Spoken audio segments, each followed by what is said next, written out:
This is James Bullock with WarriorSciences.com, and today's MMA training question is it better to do technique work slow or fast? The answer is both, but it is more important to do it slow. And by slow, I mean painfully slow. That means if you're throwing a punch or something, really, really, really, really, really slow. Obviously, that's not an example of a good punch.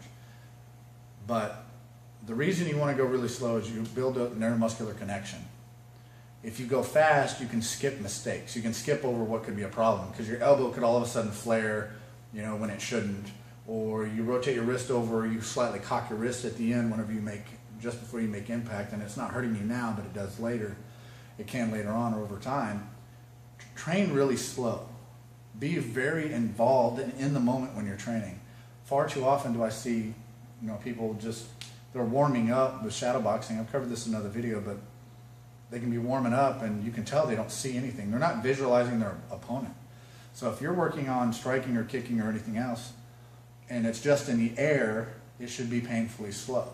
If you're doing it on a heavy bag or something, control the power. Don't try to go for broke on every single kick or every single punch. And especially on your submission work or your escapes on the ground, do them slowly, get the positions right.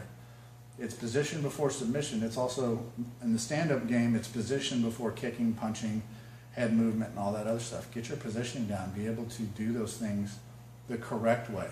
Practice slow so you can eventually be faster. Thank you for watching. Make sure that you subscribe for new videos every week.